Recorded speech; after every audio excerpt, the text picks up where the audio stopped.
Pharma সেক্টরের একটা অন্যতম কোম্পানি যার নাম হচ্ছে সান ফার্মা। সান ফার্মার হচ্ছে কোয়ার্টার 3 রেজাল্ট আউট হয়ে গেছে। কোয়ার্টার 3 রেজাল্টের পারফরমেন্স কী টাইপের দিয়েছে সান ফার্মা, সেটাকে নিয়ে আমরা অ্যানালিসিস করব। তার আগে কোম্পানিটার হচ্ছে চার্ট প্যাটার্নটাকে নিয়ে অ্যানালিসিস করব। দেখব যে শেয়ার হোল্ডারদের কতটা রিটার্ন জেনারেট করেছে বা ওয়েলথ ক্রিয়েট করে দিয়েছে, সেটাকে নিয়ে আগে আমরা ফার্স্ট অ্যানালিসিস করব। আফটার দ্যাট হচ্ছে আমরা কোম্পানিটার হচ্ছে কোয়ার্টার 3 রেজাল্টের পারফরমেন্স কী টাইপের দিয়েছে সেটাকে নিয়ে অ্যানালিসিস করব। তো কোম্পানিটা হচ্ছে ফার্মা সেক্টরের লিডার কোম্পানি এবং কোম্পানিটা কিন্তু নিফটি 50-র কিন্তু একটা স্টক, এইটুকুনি কিন্তু মাথায় রাখবেন। তো কোম্পানিটা হচ্ছে এখন ট্রেড করছে 1422 টাকা 55 পয়সায় এখন ট্রেড করছে।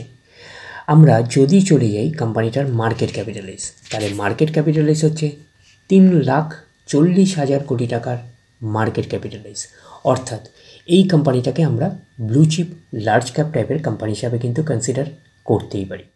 তো কোম্পানিটার একদিনের পারফরমেন্স দিয়েছে 1%-এর মতন পজিটিভ রিটার্ন জেনারেট করেছে একদিনে। 5 দিনের পারফরমেন্স করেছে 1%-এর মতন পজিটিভ রিটার্ন জেনারেট করেছে 5 দিনে। 1 মাসের পারফরমেন্স দিয়েছে 10%-এর মতন পজিটিভ রিটার্ন জেনারেট করেছে 1 মাসে। আমরা যদি চলে যাই 6 মাসে, 6 মাসে হচ্ছে 25%-এর মতন পজিটিভ রিটার্ন জেনারেট করেছে 6 মাসে। ফার্স্ট জানুয়ারি থেকে পারফরমেন্স করেছে 13%-এর মতন পজিটিভ রিটার্ন জেনারেট করেছে ফার্স্ট জানুয়ারি থেকে। আমরা যদি চলে যাই 1 বছরে, দেখি কীরকম পারফরমেন্স করেছে 1 বছরে।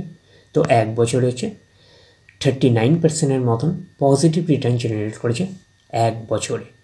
তো ন্যাচারাল ব্যাপার, আমরা জানি যে শর্ট টার্মে সেভাবে ওয়েলথ ক্রিয়েট হয় না স্টক মার্কেট থেকে। যত লং খেলবেন স্টক মার্কেটে তত হচ্ছে ওয়েলথ ক্রিয়েট হয়। বাট এই কোম্পানিটা কিন্তু শর্ট টার্মে অর্থাৎ 1 বছরে কিন্তু একটা ডিসেন্ট টাইপের পারফরমেন্স করেছে। আমরা এইটুখানি বলতে পারি 38 থেকে 39%-এর মতন পজিটিভ রিটার্ন জেনারেট করেছে। তো এখন দেখার বিষয়, কোম্পানিটা কি লং টার্মে ভালো পারফরমেন্স করেছে, লং টার্মে কি শেয়ার হোল্ডারদের ওয়েলথ ক্রিয়েট করে দিয়েছে, সেটাই কিন্তু এখন আমাদের দেখার বিষয়। তাহলে আমরা চলে যাচ্ছি কোম্পানিটার 5 বছরের চার্ট প্যাটার্নে। তাহলে 5 বছরে কী রকম পারফরমেন্স করেছে, 230%-এর মতন কিন্তু পজিটিভ রিটার্ন জেনারেট করেছে 5 বছরে। তো 100% মানে ইনভেস্টমেন্ট ডবল। তো ইনভেস্টমেন্টকে আমরা এইটুখানি বলতে পারি 3.5 গুণের কাছাকাছি করে দিয়েছে। তো সেই হিসাবে কিন্তু একটা ডিসেন্ট টাইপের পারফরমেন্স করেছে, আমরা এইটুখানি বলতেই পারি। ব্লু চিপ লার্জ ক্যাপ টাইপের কোম্পানিগুলোর মূল টার্গেট হচ্ছে 5 বছরে ইনভেস্টমেন্টকে ডবল করা। বাট এই কোম্পানিটা কিন্তু 5 বছরে ইনভেস্টমেন্টকে কিন্তু 3.5 গুণের কাছাকাছি করে দিয়েছে। তো সেই হিসাবে কিন্তু একটা ডিসেন্ট টাইপের পারফরমেন্স করেছে 5 বছরে। তো এইবারে আমরা চলে যাব কোম্পানিটার ম্যাক্সিমাম চার্ট প্যাটার্নে। তাহলে ম্যাক্সিমাম চার্ট প্যাটার্ন হিসাবে পারফরমেন্স করেছে 62,567%-এর মতন পজিটিভ রিটার্ন জেনারেট করেছে অল টাইম বা ম্যাক্সিমাম। তো ম্যাক্সিমাম চার্ট প্যাটার্নটা কিন্তু আমরা দেখলে লেফট টু রাইট কিন্তু ওপরের দিকে মুভ করছে। তো সেই হিসাবে কিন্তু একটা ডিসেন্ট টাইপের চার্ট প্যাটার্ন হিসাবে কনসিডার করতেই পারি।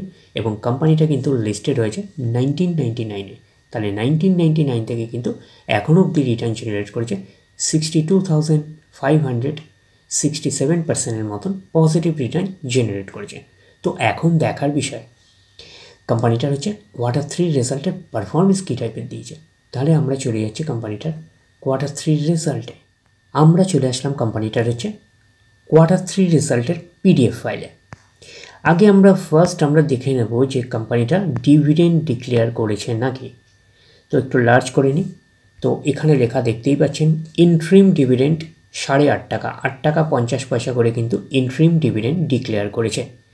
তো ইন্ট্রিম ডিভিডেন্ডের ক্ষেত্রে কিন্তু শেয়ার হোল্ডারদের অ্যাপ্রুভালের প্রয়োজন হয় না, এইটুখানি কিন্তু মাথায় রাখবেন।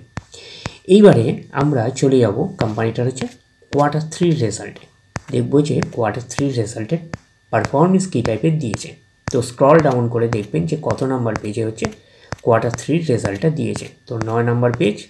এইবারে আমরা চলে যাচ্ছি 10 পেজ। 10 নাম্বার পেজে কিন্তু আমরা কোয়ার্টার 3 রেজাল্টটা পাচ্ছি। আমরা একটু লার্জ করে নেব, তাহলে আপনাদের কাছে ব্যাপারটা ভিজিবল হবে। ফার্স্ট আমরা দেখে নেব যে সিকোয়েন্সগুলো ঠিকঠাকভাবে সাজানো রয়েছে নাকি।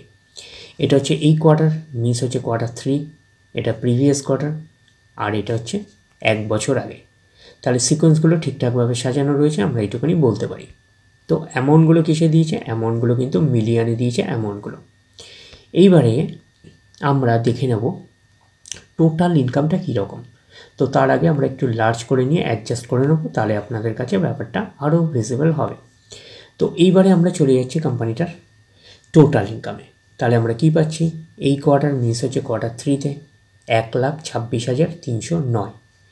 প্রিভিয়াস কোয়ার্টারে ছিল কত, 1,24,860, এবং এক বছর আগে ছিল 1,14,148।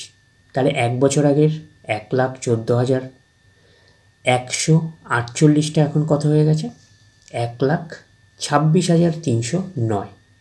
তাহলে আমরা বলবো ইয়ার অন ইয়ার বেসিস কিন্তু ম্যাসিভ জাম্প রয়েছে টোটাল ইনকামে। প্রিভিয়াস কোয়ার্টারে ছিল কত, 1,24,860, সেটা হয়ে গেল এই কোয়ার্টার, মিস হচ্ছে কোয়ার্টার 3-তে হয়ে গেল 1,26,309।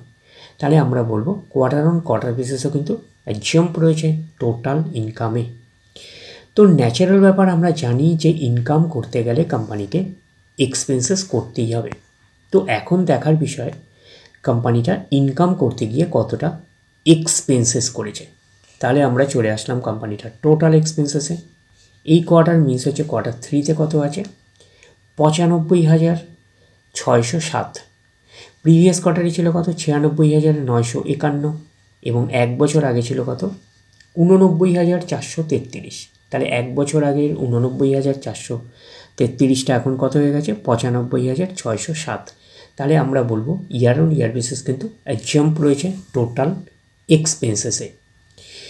প্রিভিয়াস কোয়ার্টারে ছিল কত, 96,951, সেটা হয়ে গেল এই কোয়ার্টার, মিনস হচ্ছে কোয়ার্টার 3-তে হয়ে গেল 95,607। তাহলে আমরা বলবো কোয়ার্টার অন কোয়ার্টার বেসিস কিন্তু ডাউন পারফরমেন্স করেছে টোটাল এক্সপেন্সেসে। এইবারে আমরা বের করব কি, এইবারে আমরা বের করব হচ্ছে অপারেটিং প্রফিট। কি করে বের করব, টোটাল ইনকাম থেকে টোটাল এক্সপেন্সেস আমরা বাদ দেব, বাদ দিলে যেটা পড়ে থাকবে সেটা হচ্ছে অপারেটিং প্রফিট। টোটাল ইনকামও পেয়ে গেছি, টোটাল এক্সপেন্সেসও পেয়ে গেছি, টোটাল ইনকাম থেকে টোটাল এক্সপেন্সেস বাদ দিলে পড়ে থাকছে অপারেটিং প্রফিট। অর্থাৎ আপনারা বলতে পারেন profit before exceptional items and tax. তাহলে পাচ্ছি কত, এই কোয়ার্টার মিস হচ্ছে কোয়ার্টার 3-তে কত আছে, 30,701। প্রিভিয়াস কোয়ার্টারে ছিল কত, 27,908, এবং এক বছর আগে ছিল 24,714। তাহলে এক বছর আগের 24,714টা এখন কত হয়ে গেছে, 30,701। তাহলে আমরা বলবো ইয়ার অন ইয়ার বেসিস কিন্তু ম্যাসিভ জাম্প রয়েছে অপারেটিং প্রফিটে। প্রিভিয়াস কোয়ার্টারে ছিল কত, 27,908, সেটা হয়ে গেল এই কোয়ার্টার, মিস হচ্ছে কোয়ার্টার 3-তে হয়ে গেল কত, 30,701। তাহলে আমরা বলবো কোয়ার্টার অন কোয়ার্টার বেসিসও কিন্তু ম্যাসিভ জাম্প রয়েছে, আমরা এইটুখানি বলতে পারি অপারেটিং প্রফিটে। তো অপারেটিং প্রফিটটাই নিশ্চয়ই কোম্পানির মেন প্রফিট নয়, তারপরে বিভিন্ন অ্যাডজাস্টমেন্ট থাকলে সেগুলো প্লাস মাইনাস হবে, গভর্নমেন্টকে ট্যাক্স পে করতে হবে, গভর্নমেন্টকে ট্যাক্স পে করার পরে কোম্পানির কাছে যেটা পড়ে থাকবে সেটা কোম্পানির ফাইনাল প্রফিট বা নেট প্রফিট হিসাবে আমরা কনসিডার করতেই পারি। তাহলে আমরা পাচ্ছি কত, অর্থাৎ আমরা বলতে পারি প্রফিট ফর দ্য পিরিয়ড, এটাকেই আমরা নেট প্রফিট বলতে পারি, এটাকেই আমরা ফাইনাল প্রফিট বলতে পারি। তাহলে পাচ্ছি এই কোয়ার্টার মিস হচ্ছে কোয়ার্টার 3, তাহলে কোয়ার্টার 3-তে কত আছে, 25,680। প্রিভিয়াস কোয়ার্টারে ছিল কত, 24,007, এবং এক বছর আগে ছিল কত, 21,880। তাহলে এক বছর আগের 21,880টা এখন কত হয়ে গেছে, 25,680। তাহলে আমরা বলবো ইয়ার অন ইয়ার বেসিস কিন্তু ম্যাসিভ জাম্প রয়েছে নেট প্রফিটে। প্রিভিয়াস কোয়ার্টারে ছিল কত, 24,007, সেটা হয়ে গেল এই কোয়ার্টার, মিস হচ্ছে কোয়ার্টার 3-তে হয়ে গেল 25,680। তাহলে আমরা বলবো কোয়ার্টার অন কোয়ার্টার বেসিসও কিন্তু ম্যাসিভ জাম্প রয়েছে নেট প্রফিটে। তো এখানে আপনারা একটা আইটেম দেখতে পাচ্ছেন, এক্সেপশনাল আইটেম। এক্সেপশনাল আইটেম কিন্তু ওয়ান টাইমই হয়, একবারই হয়, এটুকুনি কিন্তু মাথায় রাখবেন। এই কোয়ার্টারে রয়েছে কত, 698। তাহলে এই এক্সেপশনাল আইটেমের অ্যামাউন্ট যেহেতু ওয়ান টাইমই হয়, এক্সেপশনাল আইটেমের অ্যামাউন্টটা কিন্তু আমরা বলতে পারি নেট প্রফিটের মধ্যে কিন্তু অ্যাডজাস্ট হয়ে রয়েছে। তো সেই কারণে কিন্তু আমরা ইয়ার অন ইয়ার বেসিস এবং কোয়ার্টার অন কোয়ার্টার বেসিস কিন্তু সেই অর্থে কম্পারিজন করতে পারবো না। তখন আমরা কাকে ধরে কম্প্যারিজন করব? তখন আমরা হচ্ছে অপারেটিং প্রফিটটাকে ধরে কম্প্যারিজন করব, তাহলে আমাদের কাছে পিকচারটা আরও ক্লিয়ার হয়ে যাবে। তো অপারেটিং প্রফিট ধরে আমরা যদি কম্প্যারিজন করি তাহলে year on year basis massive jump এবং কোয়ার্টার অন কোয়ার্টার বেসিসও কিন্তু ম্যাসিভ জাম্প রয়েছে, আমরা এইটুখানি বলতেই পারি। এইবারে আমরা চলে যাব কোম্পানিটার হচ্ছে ইপিএসে অর্থাৎ আর্নিং পার শেয়ারে। আমরা চলে আসলাম কোম্পানিটার হচ্ছে ইপিএসে অর্থাৎ আর্নিং পার শেয়ারে। এই কোয়ার্টার মিস হচ্ছে কোয়ার্টার 3-তে 10.5, প্রিভিয়াস কোয়ার্টারে ছিল কত 9.9 এবং এক বছর আগে ছিল 9.0। তাহলে এক বছর আগে 9.0টা এখন কত হয়ে গেছে 10.5। তাহলে আমরা বলবো ইয়ার অন ইয়ার বেসিস কিন্তু ম্যাসিভ জাম্প রয়েছে ইপিএসে অর্থাৎ আর্নিং পার শেয়ারে।